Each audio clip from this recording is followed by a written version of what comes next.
Let me tell you something. Highly motivated people are not born with something extra. They are not superhuman. They just made a decision to fight, a decision to keep showing up when it would have been easier to quit, a decision to keep going when life hit them the hardest. Most people wait for the feeling of motivation, but the uncommon, they move without it. They've built habits that carry them when emotions don't. They do it scared, that's what separates them. The rest of the world is waiting for fear to vanish, for the doubts to go away, for the moment to feel right. But motivated people understand something powerful, that fear is not a stop sign, it's a signal to push forward. They feel the trembling in their legs, the weight on their chest, the voice in their head saying, "You can't." And they step anyway. They don't ask for courage to feel comfortable. They use courage to move through the discomfort. They do it scared, and every day they talk to themselves more than they listen to themselves. You see, most people wake up and their mind is already telling them why they'll fail, why they're not enough, why it's too late. But motivated people take control of the conversation in their mind. They stand in the mirror and speak life into their bones. They don't wait for outside affirmation. They create inner confirmation. They say, "I am able, I am ready, I was born for this." The words we speak shape the world we step into.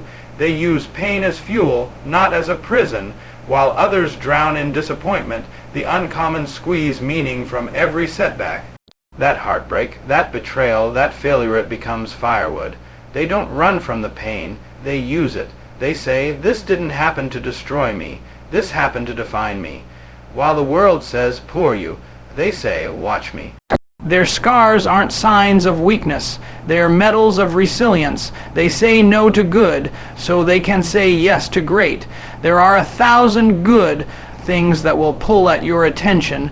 Good opportunities, good people, good distractions. But the uncommon no, saying yes to everything means saying no to your purpose. They protect their time like it's gold, because it is. They're not afraid to let some people down in order to lift their dreams up. They choose the uncommon path, and that path is narrow. It requires sacrifice. They show up when it's hard. Everybody shows up when it's easy, when it's convenient. But the uncommon show up when they're tired, when they're doubting, when nothing is working. That's where champions are born. Not on the days when they feel good, but on the days when they feel like giving up and show up anyway. They've learned that consistency beats intensity. Motivation gets you started, but discipline gets you there. They fail loudly and proudly. They don't hide their mistakes. They don't cover their losses.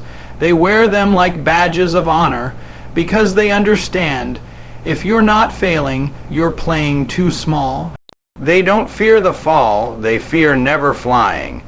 Each failure is a lesson, a step, a necessary part of the journey. They stumble, they bleed, but they never stop, because failure doesn't define them. Fight does. They surround themselves with giants. You can't be uncommon if you're hanging around people who normalize mediocrity. The motivated know that your environment either expands you or extinguishes you. They choose to walk with dreamers, with believers, with builders. People who will challenge them, sharpen them, inspire them. They've let go of relationships that drain them, and they've invested in connections that fuel their mission. They turn pressure into diamonds. When most people break under the weight, they rise. They don't pray for the pressure to go away. They embrace it because they know pressure produces strength. Pressure reveals character. Pressure turns coal into diamonds. So when the heat turns up, they don't run. They rise. They breathe through the tension, and they emerge tougher, clearer, stronger. They stay hungry even after they eat. After the goal is reached, they don't get lazy. They don't get soft, they don't settle, they keep striving, they stay humble, but they stay hungry, because motivation isn't a one-time burst, it's a lifestyle. They know that the biggest threat to future success is current comfort. So they live with a fire in their belly even after they've won a few battles. They're not chasing a trophy. They're chasing transformation. They don't wait for permission to be great. They don't ask, is it okay if I try? They decide. They don't wait for applause or validation or anyone to crown them. They crown themselves. They step into their calling boldly. They trust the voice within more than the voices outside.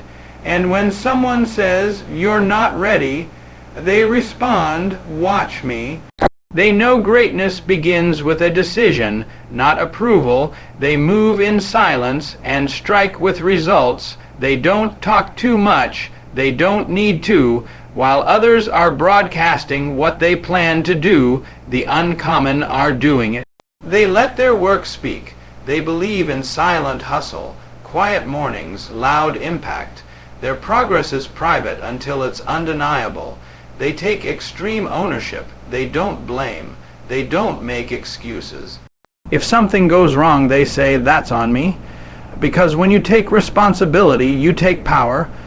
Motivated people understand they may not control the outcome, but they can always control the effort, the attitude, the reaction. They take the wheel of their life and drive it with both hands. They invest in themselves constantly. While most people spend money on distractions, the uncommon spend on growth, books, courses, coaches, environments. They feed their mind like it's their most important asset, because it is. They know that if they outgrow the problem, they'll outlast the problem. So every single day they're sharpening their sword. They honor the small wins. They don't wait for the mountain to throw a party. They celebrate every step forward, every little victory, every habit kept, because they know momentum comes from progress, not perfection. And motivation grows when you acknowledge how far you've come, not just how far you have to go. They visualize with power. They don't just dream. They see it. They wake up in the morning and they feel the future. They walk through their vision in their mind like it's already real, because the brain doesn't know the difference between imagination and reality. So they feed their spirit with pictures of possibility until belief becomes unshakable. They ask better questions, while others ask, why me? They ask, what can I learn? How can I grow? What's the next right move? Questions shape perspective. Perspective shapes action. And the uncommon train their minds to see solutions, not just problems. To find hope even in hell, they practice gratitude relentlessly. Motivation isn't about what you don't have, it's about honoring what you do have. And motivated people look around daily and say, thank you, for the breath in their lungs, for the lessons in their losses, for the chance to try again. Gratitude is fuel. It keeps the heart open, the soul soft, and the mind sharp. They forgive quickly and move forward. They don't let grudges rot their future. They don't waste time wishing the past was different. They release it, they bless it, and they move on, because you can't drive toward destiny looking in the rearview mirror. Uncommon people free themselves from the weight of bitterness and rise lighter, freer, faster. And finally, they never forget their why. When the night is long, when the road is lonely, when the progress is slow, they go back to their why, the fire that started it all, the vision that shook them. The dream that refused to die, they reconnect with it, and it pulls them through, because purpose is the only thing stronger than pain. So if you want to walk the uncommon path, build uncommon habits. Habits that challenge you, habits that stretch you, habits that turn the impossible into inevitable. Your time is now, not tomorrow, now. Don't wait for someone to hand you motivation. Go create it. Be the storm. Be the fire. Be the one who said, I will, even when I didn't feel like it. And one day, someone will ask you how you did it, and you'll look them in the eye and say, I chose to become uncommon.